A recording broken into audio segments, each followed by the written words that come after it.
খারাপ কাজ, কিন্তু আল্লাহর ওলিরা যেই মাধ্যমে করে শরিয়াত তরিকত হাকিকত ইলমে মারিফতের ভিত্তিতে যদি ব্যাখ্যা বিশ্লেষণ করা যায়, এটা হবে ভালো কাজ। জোরে কন্যা সুবহানাল্লাহ।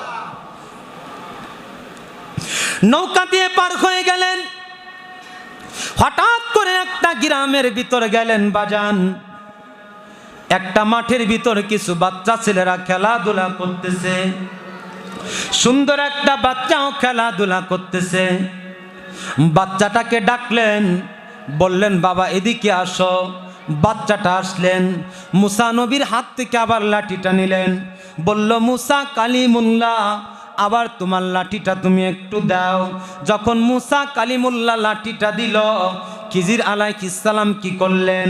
মুসা নবীর লাঠি দিয়ে ওই ছোট্ট বাচ্চাটার মাথায় এমন একটা জোরে আঘাত করলেন, বাচ্চাটার সাথে সাথে মারা গেলেন। সাথে সাথে কি করলেন? আচ্ছা বলেন, মানুষ মারা এটা পাপের কাজ নাকি আপনার সওয়াবের কাজ? কথা বলে না, পাপের কাজ নাকি সওয়াবের কাজ? পাপের কাজ। তখন মুসা নবী বলতেছে, কি রে, এত সুন্দর একটা বাচ্চা, বাচ্চাটা মাঠের ভিতর খেলাধুলা করতেছে, কোনো বেয়াদবিও করলো না, কাউকে গালিও দিল না, কারোর সাথে খারাপ আচরণ করলো না, ছেলেটাকে মাথায় আঘাত করে লাঠি দিয়ে আঘাত করে মেরে ফেললো, এটা কেমন কাজ হইল? মুসা নবী এমনিতেই তো রাগী মানুষ, আরো রাগে ফুলতেছে। কথা বলেন ঠিক কিনা? মুসা নবী রাগী মানুষ, তারপর এমনিতে রাগে আরো ফুলতেছে। মুসা নবীকে বললেন, হে মুসা কালিমুল্লাহ, আমার সাথে চলতে থাকেন। হঠাৎ করে বলল, মুসা নবী ডেকে বলতেছে, ও হে খিজির আলাইহিস সালাম, আমার তো ক্ষুধা পাইছে। কি পাইছে? খিদে বলেন, ক্ষুধা বলেন, যেটাই বলেন, খিদে পাইছে।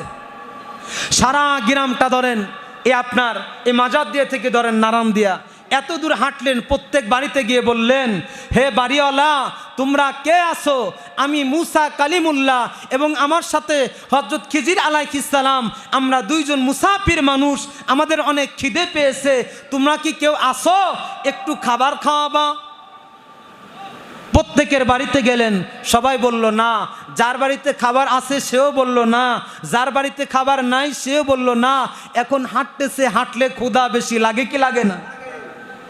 যখন হাঁটলেন, হাঁটতে হাঁটতে শেষ দিকে চলে গেলেন বন্ধুগণ, কিন্তু গ্রামের মানুষ কেউ খাবার খাওয়াইলো না।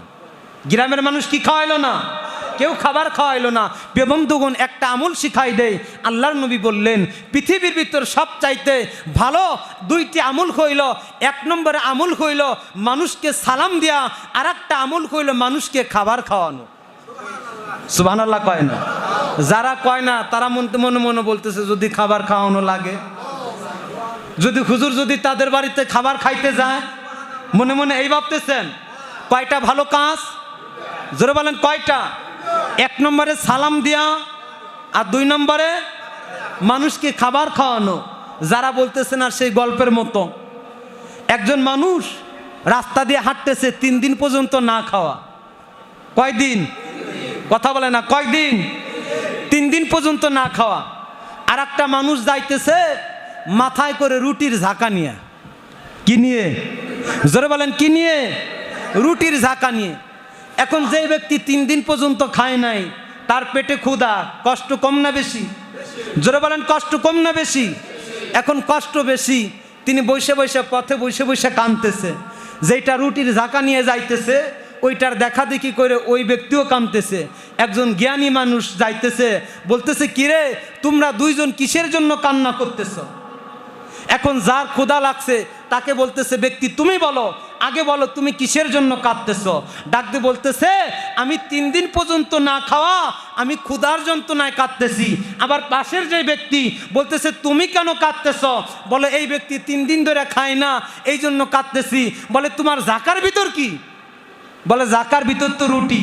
বলে, হাই রে আহাম্মক, তুমি তার কান্না দেখে 3 দিন পর্যন্ত খাই নাই, তুমি কাঁদতেছ। তোমার জাকাত থেকে 2টা রুটি দিলেই তো কান্না বন্ধ হয়ে যায়। 2টা রুটি দিলে কি হয়? কান্না বন্ধ হয়ে যায়। রুটির জাকালা ডাক দিয়ে বলতেছে যে, কান্দে দিতে রাজি আছি, রুটি দিতে রাজি নাই। তাহলে সে কি এই সওয়াব পাবে?